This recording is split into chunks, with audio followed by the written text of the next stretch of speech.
Hello students, let's see this question. दो statements given है, हमें स्टेटमेंट्स अंडरस्टैंड करके करेक्ट ऑप्शन चूज करना है। तो स्टेटमेंट वन कहता है density of dry air which contains nitrogen gas and oxygen gas is greater than that of sample of moist air containing nitrogen gas, oxygen gas and water vapors at the same temperature and pressure। ठीक है। तो पहला तो ये जो statement लिखा हुआ है ना, ये एक फैक्चुअल स्टेटमेंट है, तो इसको मैं एक्सप्लेन कर दूंगी। बट ये स्टेटमेंट क्या है, बिल्कुल ट्रू है। ये बिल्कुल ट्रू स्टेटमेंट है, ठीक है। और सेकंड स्टेटमेंट जो है उसमें लिखा है molecular mass of H2O gas is lesser than N2 and O2 both. अब देखो, ये तो बहुत इजी सी चीज है कि अगर मैं मॉलिक्यूलर मास निकालना चाहूँ H2O का, तो क्या निकल के आएगा? 18 ग्राम पर मोल निकल के आता है, ठीक है। N2 का क्या निकलता है हमारा? 28 ग्राम ग्राम पर मोल होता है, ठीक है। और O2 का क्या होता है हमारा?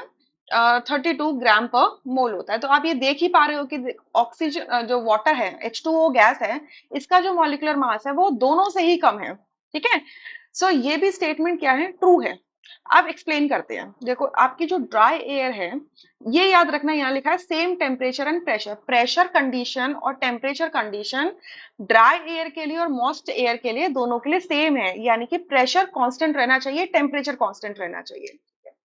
तो आपकी जो ड्राई एयर है, इसके अंदर सिर्फ नाइट्रोजन और ऑक्सीजन गैस है, ठीक है।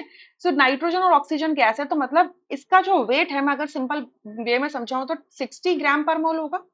अगर मैंने एक सैंपल लिया है तो उसके अंदर जो दोनों गैसेज है, इसका जो मोलर वेट होगा वो कंबाइन करके कितना आएगा? 60 ग्राम पर मोल आएगा। 28 प्लस 32, 60 ग्राम पर मोल आ जाएगा, ठीक है। अच्छा, लेकिन अगर मैंने मॉइस्ट एयर ले ली, तो मॉइस्ट एयर के अंदर वाटर ऐड हो गया, मतलब वाटर वेपर्स ऐड हो गई। अच्छा, अब वाटर वेपर्स जब ऐड होंगे और हमें क्या करना है, प्रेशर को कांस्टेंट करना है, प्रेशर को कांस्टेंट करना है, तो उस केस में क्या होगा? देखो, नाइट्रोजन भी प्रेशर एक्सर्ट करेगी, ऑक्सीजन भी प्रेशर एक्सर्ट करेगी और वाटर वेपर भी प्रेशर एक्सर्ट करेगी। लेकिन प्रेशर हमको क्या रखना है? कांस्टेंट रखना है। प्रेशर को कांस्टेंट रहना चाहिए, यानी कि जैसे ही ड्राई एयर के अंदर मॉइस्चर ऐड हो जाता है, वाटर वेपर्स आ जाते हैं, तो या तो नाइट्रोजन गैस एस्केप कर जाती है या फिर ऑक्सीजन गैस एस्केप कर जाती है।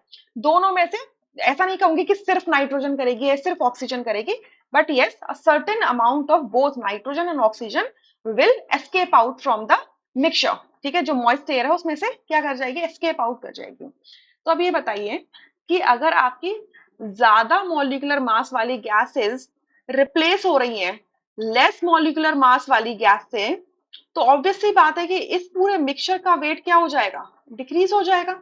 सो ये जो मॉइस्ट एयर है, इसका क्या हो जाता है? वेट क्या हो जाता है? डिक्रीज हो जाता है, ठीक है। और डेंसिटी हमारी क्या होती है? वेट अपॉन वॉल्यूम होता है। सो आपका वेट डिक्रीज हो रहा है, तो ऑब्वियस सी बात है डेंसिटी डिक्रीज होगी, राइट। सो इसी वजह से ड्राई एयर की डेंसिटी ज्यादा होती है मॉइस्ट एयर के कंपैरिजन में। सो दोनों ही स्टेटमेंट ट्रू है। और आप सेकंड स्टेटमेंट में देख पा रहे हैं कि ये जो रीजन है इसकी डेंसिटी को कम होने का, वो एक्चुअल में मॉलिक्यूलर मास से रिलेटेड है। इस वजह से स्टेटमेंट ए करेक्ट है, बाकी सारी स्टेटमेंट्स क्या हो जाती है? इनकरेक्ट हो जाती है, ठीक है।